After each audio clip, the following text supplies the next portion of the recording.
Good morning. This is Jason Dean coming at you again for another edition of Film Fanatic Live here at the giant city that is known as Northport, Maine.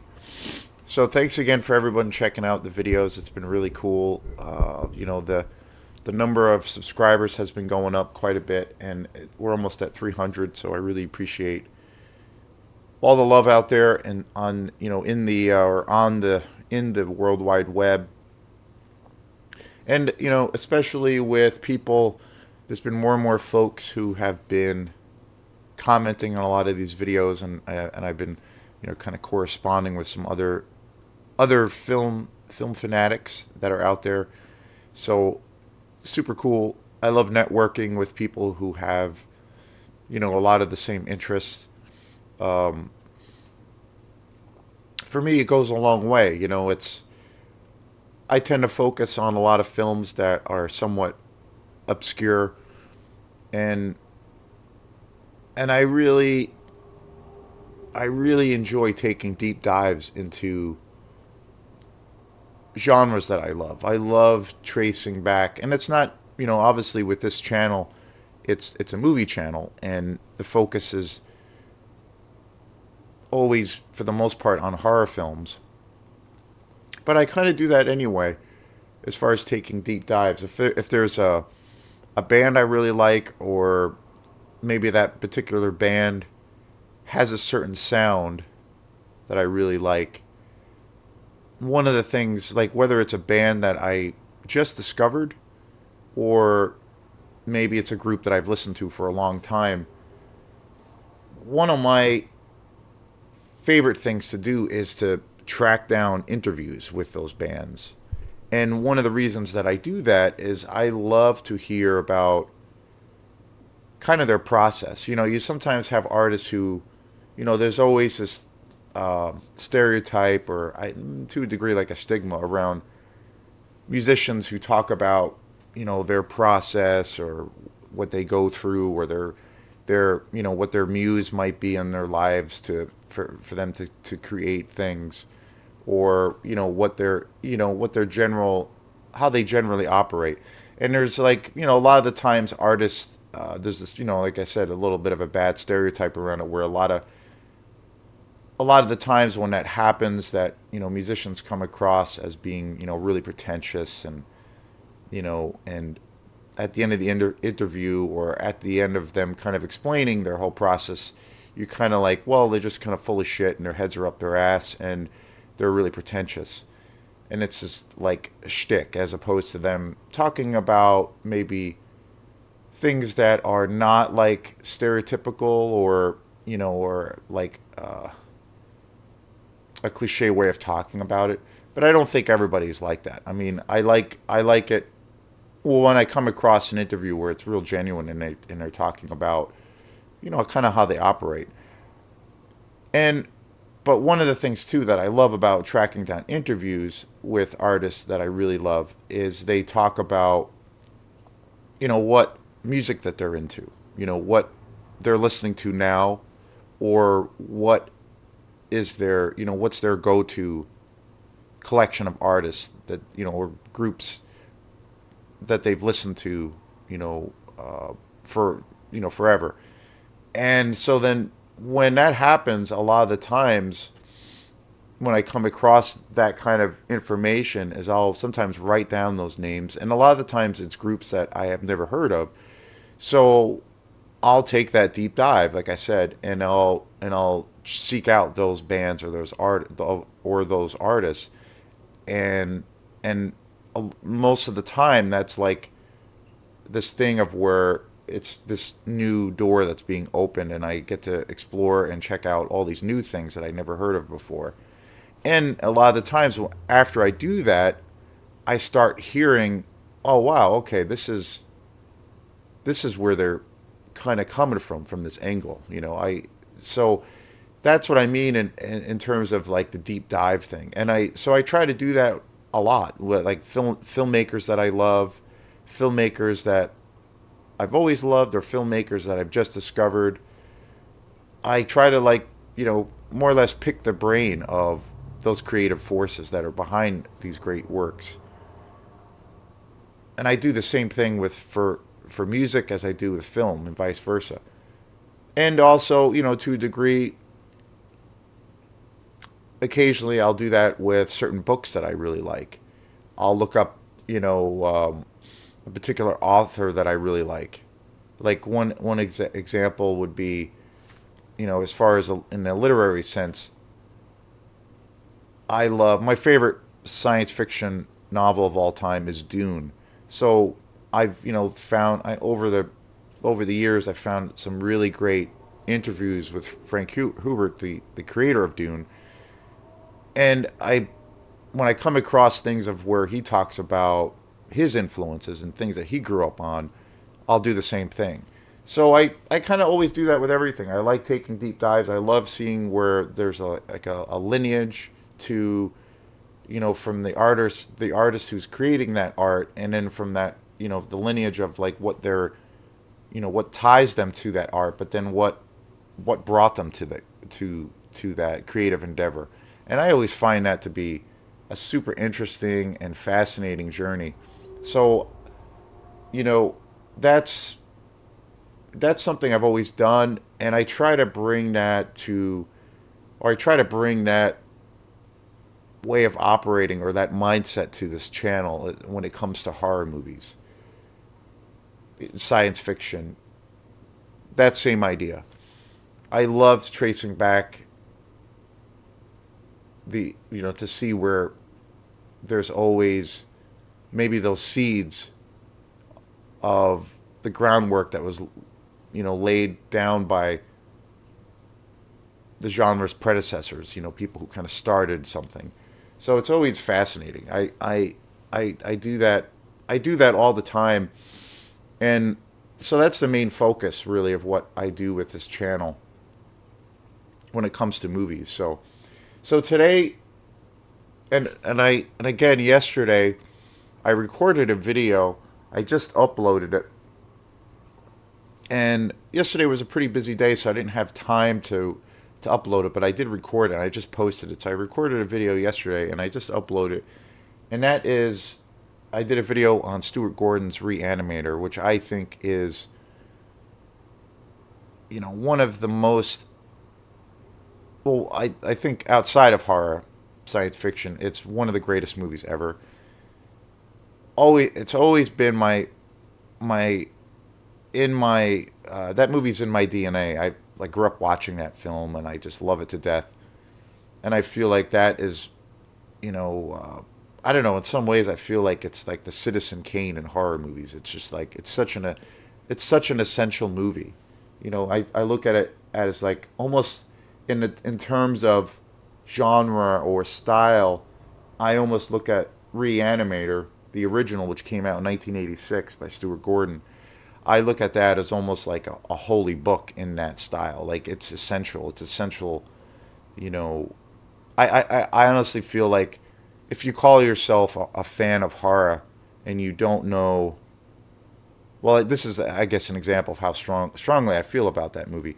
But I almost feel like if a person out there is calling themselves a fan of the genre of horror and science fiction, and like maybe, and that person has never seen Reanimator, or they don't like Reanimator, then I almost feel, in blasphemous biblical terms, I feel like that's sacrilege, and that person really doesn't know horror, because I just think it's so essential. But anyway, I did a show on that yesterday, and I just uploaded it. So check that out if you get a chance. That's a movie I have a long history with. So it's one of those movies that, is one of the most important movies ever, not just horror. So today I wanted to talk about a show where talk about a movie and a director, Robert Rodriguez, who is a pretty legendary director at this point. It's so many great films. The first movie I saw of Robert Rodriguez, was From Dusk Till Dawn, which was written. He's had a long creative association with Quentin Tarantino. I'm a huge Tarantino fan. Tarantino, on one hand, is really a person who has taken, his influences, particularly around the exploitation cinema, and has done something really new with that, but yet taking a lot of those aesthetics from a lot of those classic exploitation films from the 60s, 70s, and 80s, and has put them in, his films, and you see it all at least I see it all the time in his films. Movies like Jackie Brown, where that movie he brought Pam Grier back, who was a huge star in the 60s and 70s, and she was kind of the queen of exploitation movies, particularly around like black exploitation movies. He kind of, restarted her career. Robert Forster, who was one of the greatest character actors, he was in a whole slew of exploitation movies in the 70s and 80s. And that Jackie Brown kind of rekindled, reset his career, and he unfortunately just passed away a year or two ago, but one of the greatest character actors. And so there's always the aspect of the grindhouse cinema and the exploitation. There's always elements from those films in his movies. Jackie Brown, I think, is a really, really great example of that. From the music, the style, the way that the characters are set up, the way the characters flow with the dialogue, and just overall the artistic design of that film. It was pretty cool. I had a friend over quite a few months ago, and we watched a couple of really low budget exploitation movies, a couple old school horror films from like the 70s, early 70s, and we watched two. We did three movies in one night, and then we finished off watching Jackie Brown, and it was really cool because you could see all of those aesthetics kind of thrown into Jackie Brown, and that it was, although it's something really different and new, but it had all of those classic, exploitation elements. And other films that, so many of his movies have been influenced by that genre, which is my favorite genre.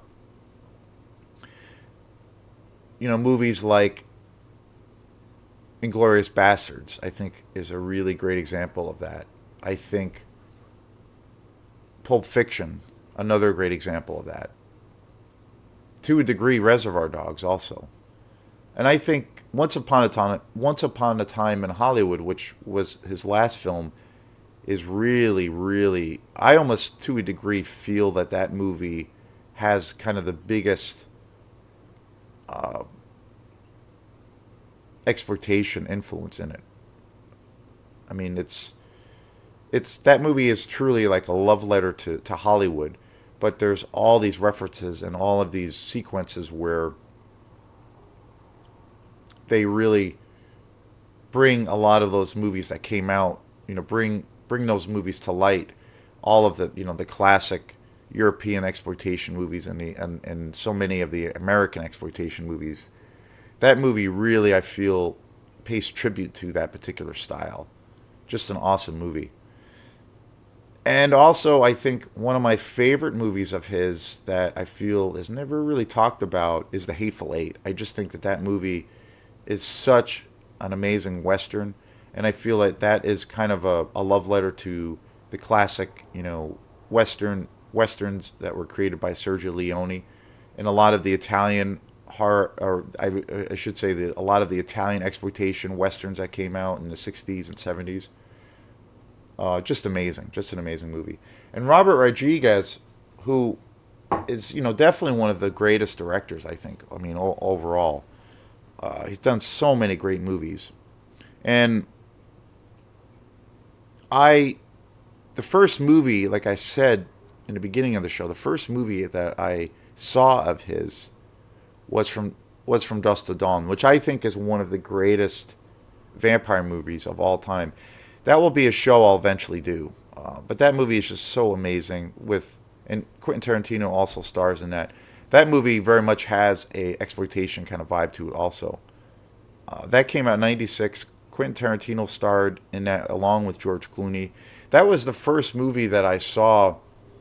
I always knew who George Clooney was, and up until that point, was he was in the real popular TV show ER, and I never really thought, I never really paid too much attention to him as an actor. But when I saw that movie, suddenly I was just like, wow, like I had no idea that George Clooney had this kind of command. I never knew he had that level of like such a commanding presence on the big screen. And ever since then I always followed his career. And there's a lot of movies that he's done, and also as a director, that I've actually really really enjoyed. El Mariachi, which came out in 1992, was Robert Rodriguez's first movie. An amazing movie, one of the classics of all time. Sin City, I think, is just unbelievable. Such an amazing movie. That was such an innovative movie, or such an innovative movie. It's hard to believe that came out in 2005. It's a graphic novel based. It's a movie based on a graphic novel by the by the legendary Frank Miller, who created the Dark Knight series for Batman. Just amazing. He also did Desperado. So amazing. Another great film.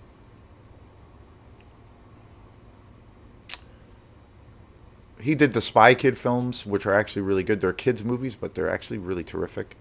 Really entertaining. So many great movies that he did. And I've been following his career for a long time. Probably Sin City is, I think, one of the greatest. I mean, I don't know, Sin City, From Dusk Till Dawn, just so great. It's so hard to say which one is the best, but so good. They're all just. The Faculty is another movie from '98 that he did, which is like a sci-fi horror movie. Super cool. But today's show is going to be centered on this classic right here, Planet Terror. This movie is kind of the epitome of classic grindhouse cinema. That's what I feel like that was the whole method behind this film and the whole creation. And it's a real interesting story. I got to see this film on the big screen when it came out, and it's hard to believe that this movie came out, so long ago already. I almost feel like it was yesterday when I saw it. And this was a really adventurous and a real risky endeavor by Robert Rodriguez when he put this movie out. They had set him, his long partnership with Quentin Tarantino has been a thing for a long time. And they had set out to do this release of where they were going to direct two movies together. And it was going to be a classic kind of modern day tribute or homage to the classic horror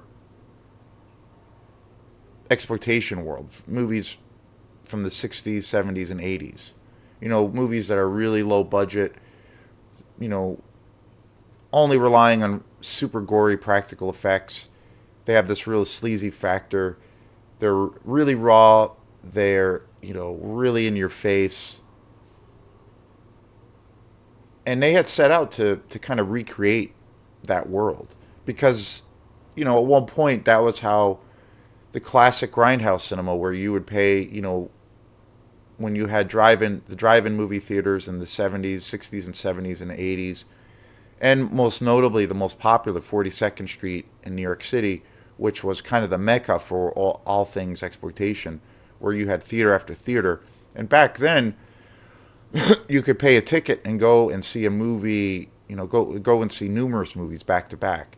That was the time when that's how people's That was a typical way of how people viewed movies.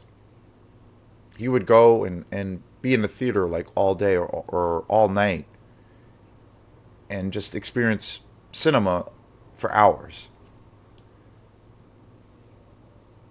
And they always, would show, back then in the 60s, 70s, and 80s, they would always have these incredible billings of movies. They would show a lot of sex exploitation movies along with horror exploitation movies. You'd have, some foreign films, art house films thrown in the mix. But you pay a really cheap price and you get to see all of these, bizarre movies. And it would be an event. It would be, a real odyssey, exploration into the world of these really sleazy, strange movies. And so what Rodriguez and Tarantino set out to do was to try to recreate that. So Tarantino directed this movie Death Proof with Kurt Russell, which was also a tribute to the whole exploitation world. And Robert Rodriguez directed Planet Terror. And so what they were going to do was basically try to recreate that whole world where you pay a ticket, you pay for a ticket, pay for the movie, and you'd see both movies back to back, and it would be this entire like full on event. And one of the classic things of the whole grindhouse exploitation cinema, and one of the greatest things that came out of that genre were the trailers. The trailers were always, for a lot of upcoming films, they were always super sleazy and really terrible, but just so amazing and gory and just really alluring. And so what they did with this whole show was they would have the two movies back to back, and they would have these mock trailers thrown in the mix. And I went to the theater to see to experience this whole thing, and it was at the Colonial Theater, and it was quite a few years ago, 2007, which is just nuts. And it was amazing. It was the only time I've ever experienced that in my life. I was too young to experience the time of the real world of exploitation. I never saw any of those films in the theater. I never, went to 42nd Street. I was just too young to experience that. I wish if I could go back in time and experience that magical world, I would I would do it in a heartbeat. But these guys were essentially trying to recreate that. And I just thought it was one of the greatest magical it was one of the most magical movie going experiences I ever had, and it was at the Colonial Theater, which has been closed now, unfortunately, for a long time. But it was an amazing event, and there weren't a lot of people there. And the thing that happened when they unleashed this campaign, when Tarantino and Robert Rodriguez unleashed these movies, it not only because it was a risk, but it was in both of their careers. They were the biggest flops of their careers. It was a commercial fart, and it got flushed down the toilet. Nobody went to go see it, and it's crazy. I was really shocked by that, and I think what happened was people were, you have these generations of people who are not accustomed to seeing movies that way. But on the other hand, movies back to back. But on the other hand, one of the complaints that people always make a lot of the time is that movies are too long and this and that. But at the same time, people's habits are so different around, say, streaming, where they're, binge watching. That's a thing. That's a catchphrase. Where people will typically, watch a TV show for hours and hours on end. So I've always felt that whole excuse that people use, or the whole thing that people say that movies are too long. Meanwhile, in the privacy of their own home, that's a routine practice. I've always kind of felt that that's a lot of bullshit, and I think it's an excuse. So it's just weird. I think it's more of a thing of people want the comfort of their own home, and that they can, multitask and do all these other things. I think people have less of an attention span to things. I've had that happen to me before where I've gone over a friend's house and, we were going to watch a movie. And usually when I watch a movie, I try not to be distracted. I try not to do. I can't, it's not possible for me to throw a movie on in the background and like clean my house or like fold my clothes or pet my cat or I want to be focused on the movie and I'll watch the movie. I can't multitask. I can't, do things on my computer or check my phone every 5 seconds. But now it's like that's a routine way of how people watch movies. But I don't even call it watching movies. And I remember we watched at a friend's house a while back. I watched a movie at their house, and that's what it was like. They couldn't really sit still. They were like on their phones and they're like running around the kitchen and mixing drinks and I'm just like, and I found it personally really annoying because I was just like, let's just sit down and watch this movie. Like, why can't you can't take 2 hours and shut off your computer or not be distracted? And people are so fragmented that way these days, and I think that's why this whole venture failed for these guys. And again, this came out 2007. Death, and I have to say, Death Proof. I'm a huge Tarantino fan. I think he is amazing. I think he's one of the greatest directors around. But I have to say, Death Proof. I never been. I've tried watching it since then, but that movie to me is kind of a dud. I think it's pretty boring and kind of underwhelming. I love Kurt Russell to death. I mean, so many great movies. He's Snake Plissken in Escape from New York. I mean, just an endless amount of movies he's been in. Big Trouble in Little China. Both those classic John Carpenter movies. He's one of my favorite actors, and he's an icon. But I thought Death Proof was kind of a boring letdown of a movie. It was really underwhelming. But when it came to the order, and I believe it was Death Proof was first, and then Planet Terror, which stars Bruce Willis. When this came on, this movie is pure fire. Like, this is the epitome of modern, like a modern take on horror exploitation. This movie is just balls to the wall. It's one of the greatest movies. Well, I think it's one of the greatest horror movies. I think this is probably the best thing Robert Rodriguez has ever done. I love this movie to death. It is such a classic. It's so gritty. It's so sleazy. James Brolin is in it. I mean, the cast is just amazing. It's such a gritty, sleazy horror odyssey, and it's incredibly suspenseful. But it's such a beautifully shot movie, and it's such a great homage to grindhouse cinema. Like I feel like, and again, this movie's been out for a long time now, but 2007, which is crazy.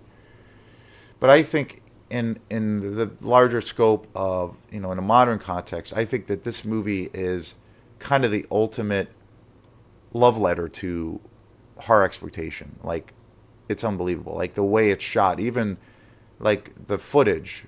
It's all like grainy, and the actual stock footage during when you're watching this movie is all like kind of broken up, and you have the lines coming across the screen, and I mean it's amazing.